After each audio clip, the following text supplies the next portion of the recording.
On the last evening of my 25th college reunion, there was a party in a tent. There was dancing and music and noise, so much noise that a lot of us started to drift out of the tent so we could hear each other talk and catch up with classmates that we had not seen in more than 2 decades. As I talked with my friends, I made an astounding discovery. 80% of them were unhappy with their lives. I feel as though I've wasted my life and I'm halfway through it, they said. I don't know what my life is all about.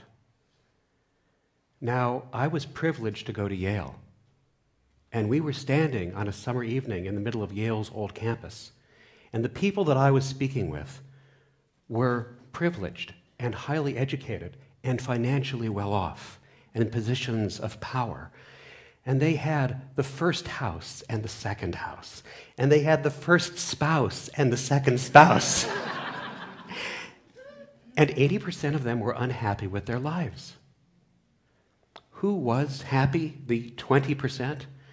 Well, we had studied literature and Renaissance rhetoric, and we were the theater people and the history geeks. We had studied classes for the joy of learning, not because we thought they were going to direct us to a specific job. We still got jobs. We were living our lives expansively with life's ups and downs, and we did not feel that we had wasted a single minute. And as I spoke with the 20%, the happier 20%, I discovered that each of them knew something about their life purpose because they knew 5 things: who they were, what they did, who they did it for, what those people wanted or needed, and what they got out of it, how they changed as a result. Does that sound hard? It's not. It's actually really simple. In fact, it's so simple that you can learn your life purpose now. You're going to know your life purpose now in the next 5 minutes. Would you like to know your life purpose in the next 5 minutes? Yes. Can you be a little bit louder, because they're making a lot of noise in the tent, and there's just this silly little microphone next to my cheek to hear you. Would you like to know your life purpose in the next 5 minutes? Yes. Thank you. Actually, it's not even going to take 5 minutes. So can I share something else with you? If you're like a lot of us, you have wondered and worried about your life purpose for a long time. And there are books and magazines and workshops and seminars about it. In fact, Amazon lists 151,928 books that refer to how you can learn your life purpose. Well, I know some people who have spent their entire lives trying to learn their life purpose. And look, we can all agree that the unexamined life is not worth living.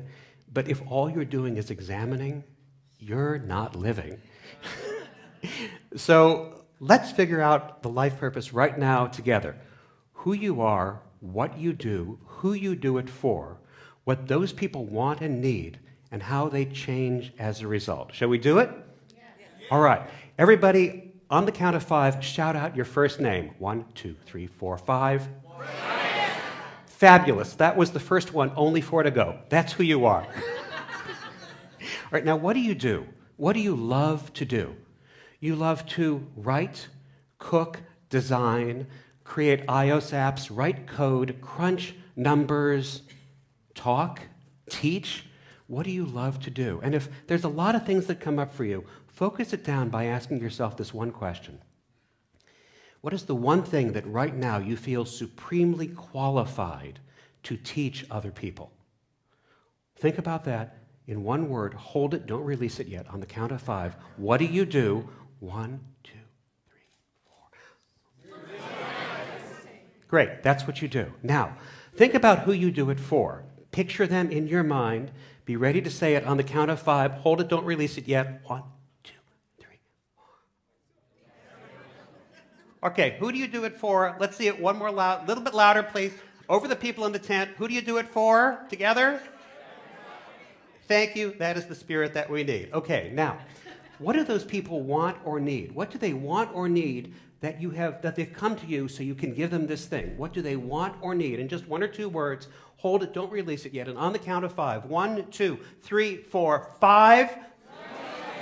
Fantastic. Now, this is the best one. How do they change? How do they change or transform as a result of what you give them? On the count of 5, how do they change or transform as a result of what you give them? 1, 2, 3, 4, 5. Terrific. Now, we're going to put this all together kind of in a sentence, okay? Everyone together, louder than the people in the tent. Who are you? What do you do? Who do you do it for? What do they want or need? How do they change as a result? Fantastic. You have all just done something that people who went to Yale could not figure out for 25 years. Congratulations. Give yourselves a hand. Now, why is that formulation so powerful? Because of all those 5 things that you need to know what your life purpose is, only 2 are about yourself. The others, 3 of them, are about other people. Who they are, what they want or need, and how they change as a result. That formulation forces you to be outward-facing. And all the happier people that I met outside the tent on that warm New Haven night, they were outward-facing, they were not inward-facing. They knew very clearly whom they served, what those people needed, and how those people changed as a result. And you may have intuited this already, that the most successful people in any field always focus most on the people that they serve than on how they are served themselves. Happier people make it a point to make other people happy and do things that make them feel well taken care of and secure.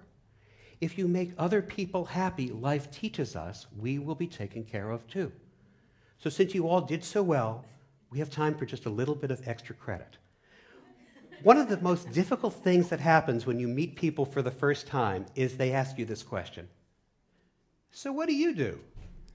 And if you're like some of us, that's a really challenging question sometimes, particularly if you're in these moments where you're between things, or you're feeling vulnerable, or it isn't defined, or what you seem to do isn't what you really do, or what you're paid to do isn't how you define yourself.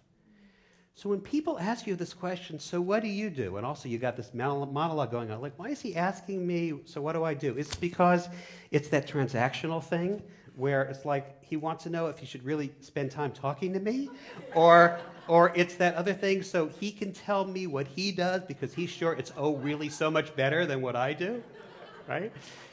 So when somebody asks you that question, here's what you do. You just say the very last thing you called out, how what you do changes the people you do it for. So for example, you might say, I give kids awesome dreams. If your life purpose is, I write books for children so they can fall asleep at night, so they can have awesome dreams. Or you might say, I help people look and feel their best. If your life purpose is, I design apparel for men and women who need affordable choices so they can look and feel their best. Or you might say, I help people get great work into the world. If your life purpose is, I train entrepreneurs and creative people to take decisive actions so they can get their greatest work into the world. And then that little snippet that you just said becomes your personal elevator pitch. And it will always start the conversation because the person that you were just talking to has to ask you a question. How do you give kids great dreams? How do you help people look and feel their best?